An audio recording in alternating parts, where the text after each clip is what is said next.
Ikhwani, salam alaikum, j'espère que vous allez bien. Alors, nous allons faire un autre exercice, d'accord, d'application de ce que nous avons vu jusqu'à présent.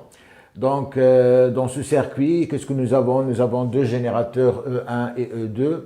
Nous avons trois résistances. Alors, le générateur E1 égale à 12 volts, le générateur E2 égale à 8 volts, R1 égale à R2, 2 ohms, et la résistance R égale à 1 ohm.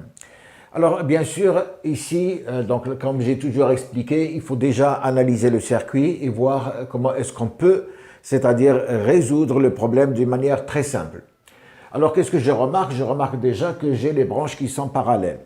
Donc, les branches qui sont parallèles, donc je vais, c'est-à-dire chercher dans les différents théorèmes que j'ai étudiés, quelle est la façon la plus simple pour, c'est-à-dire résoudre ce problème. Alors, ce que je suis en train de chercher, bien sûr, c'est le courant I. C'est la première des choses que je dois détecter. Qu'est-ce que je suis en train de chercher? Je suis en train de chercher le courant I, d'accord, qui circule dans le circuit. Et bien sûr, j'ai plusieurs méthodes. Je peux, par exemple, passer par la loi, c'est-à-dire par les lois de Kirchhoff. Je peux, par exemple, le théorème de superposition en éliminant, c'est-à-dire chaque, comment dirais-je, chaque générateur à la fois et calculer le courant I1 et calculer le courant I2 et faire la somme de ces courants I va être égale à la somme du courant I1 plus le courant I2.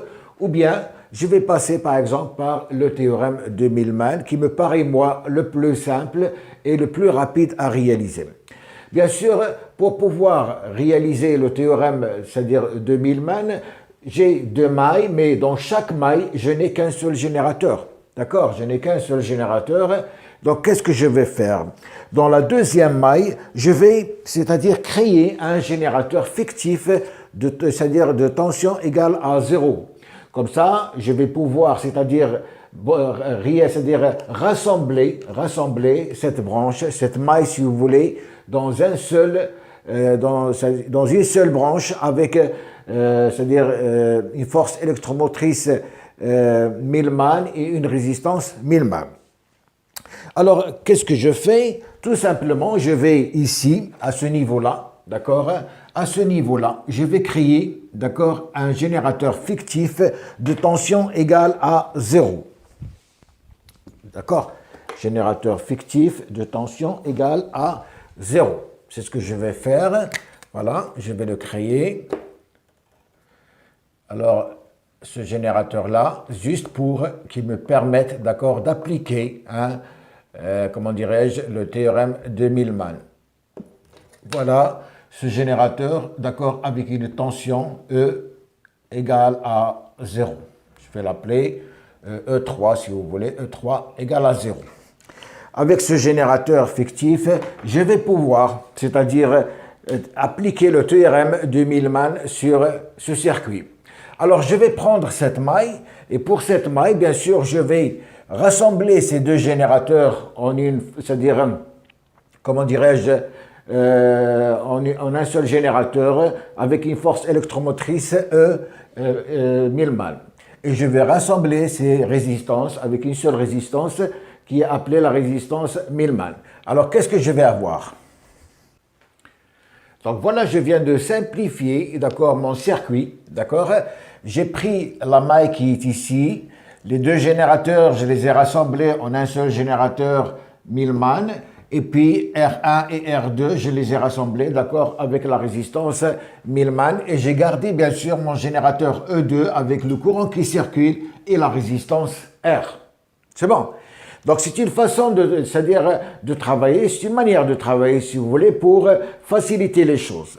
Donc, avec c'est-à-dire ce théorème de Millman, je vais rapidement faire mon calcul. Alors maintenant, je vais calculer, c'est-à-dire cette force électromotrice, et je vais calculer cette résistance Millman. Alors, la force électromotrice EM.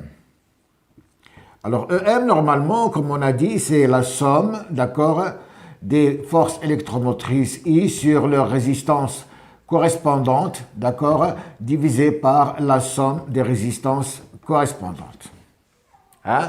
Donc ça, c'est le théorème de Millman.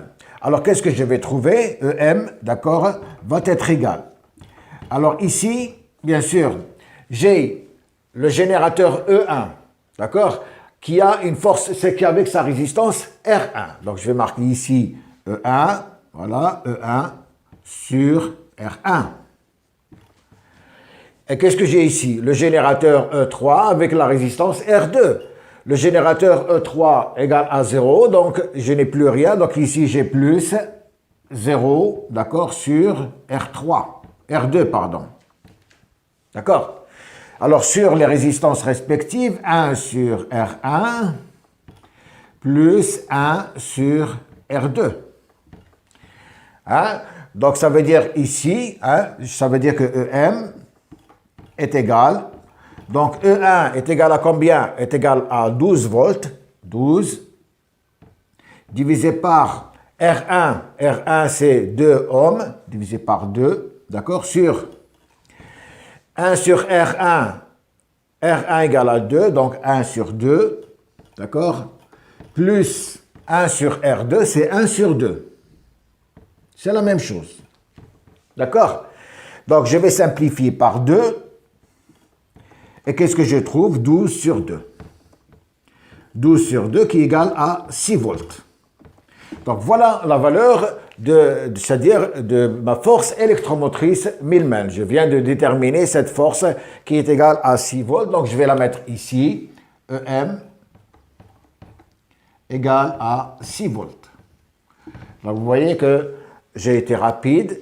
C'est-à-dire très vite, j'ai calculé cette force électromotrice de Millman qui est égale à 6 volts. Maintenant, je vais calculer, d'accord, la résistance de Millman. Alors, qu'est-ce que j'ai? J'ai 1 sur la résistance de Millman qui est égale à la somme des résistances, d'accord, dans mon circuit. Et qu'est-ce que j'ai? J'ai 1 sur R1 plus 1 sur R2, c'est-à-dire 1 demi plus 1 demi, qui est égal à 1 ohm. D'accord? Donc ma résistance Millman est égale à 1 ohm. Voilà. Donc je viens de déterminer rapidement ma résistance de Millman et je viens de déterminer la force électromotrice de mon générateur Millman. Bien. Maintenant que j'ai fait tout ça, je vais devoir calculer, d'accord, le courant qui va circuler dans cette maille. Donc, je vais encore simplifier la maille que j'ai ici. J'ai 2 générateurs qui sont en série, puisqu'ils sont traversés par le même courant. Ces 2 générateurs, je vais les rassembler dans un seul générateur. Et j'ai, c'est-à-dire RM qui est en série également avec R. Je vais calculer également leur résistance équivalente. Donc, après simplification, d'accord, je viens de représenter un circuit. Donc, voilà le sens du courant. Donc, j'ai choisi le générateur équivalent, je vais appeler ici le E équivalent, qui est dans le même sens que le courant, donc E équivalent, d'accord? Donc, E équivalent, bien sûr, la tension, elle va dans ce sens. Et comme le courant, donc, il va dans ce sens, donc la résistance équivalente ici, d'accord, elle est dans le sens contraire, donc elle est dans ce sens. Voilà c'est-à-dire ma tension U, d'accord? Et là, j'ai ma résistance équivalente, d'accord, qui est égale à RM, qui est égale à RM, d'accord, plus R. Qu'est-ce que j'ai fait? J'ai représenté tout simplement, j'ai simplifié le circuit de tout à l'heure en rassemblant le générateur du Millman avec le générateur E2 en un générateur équivalent. Et j'ai rassemblé, bien sûr, la résistance R avec la résistance Millman en une seule résistance équivalente. Alors maintenant, bien sûr, je vais choisir un sens et je vais calculer, c'est-à-dire je vais appliquer la loi de Maille. Donc, je prends ce sens positif, je vais appliquer la loi de Maille. Alors, la loi de Maille, qu'est-ce qu'elle va me dire? Elle me dit tout simplement que ici, E tourne dans le sens positif, donc j'ai E équivalent, d'accord? E équivalent moins U égale à 0. Voilà la loi de Maille. Alors, E équivalent moins R équivalent que multiplie le courant égale à 0. Donc, voilà le courant que je cherche. Alors, R équivalent, je le connais, c'est R1 plus R. Il faut que je calcule E équivalent. Alors, E équivalent avec le même sens ici. Ici, c'est-à-dire, c'est le sens du générateur E2. Et c'est le sens contraire du générateur E1. Le générateur E2, il est égal à 8 volts. D'accord? Le générateur E1, 1000 man, j'ai trouvé 6 volts, donc moins 6. D'accord? Moins, ici j'ai la résistance équivalente, c'est 1 ohm plus 1 ohm, donc ici moins 2, d'accord, que multiplie I, égal à 0. Et de là, donc ici je vais sortir I, d'accord, qui est égal 8 moins 2, ça fait 2, divisé par 2, donc ça fait 1 ampère. Voilà la valeur, d'accord, de l'ampérage qui traverse mon circuit.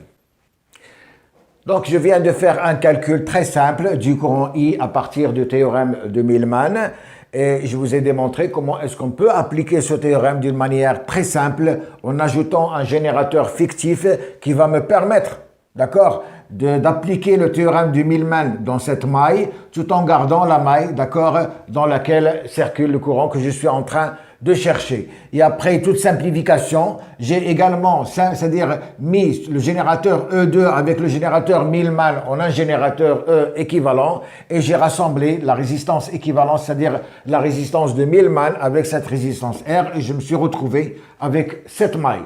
Et dans cette maille, bien sûr, j'ai appliqué la loi des mailles pour trouver I, c'est-à-dire le courant I qui circule dans cette maille.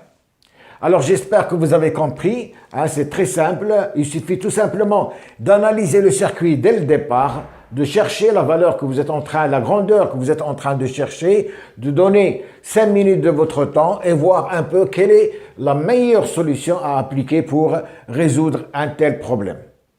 Alors je pense qu'avec cet exercice, on va s'arrêter pour le courant continu, c'est-à-dire le circuit à courant continu, et on va passer au régime variable.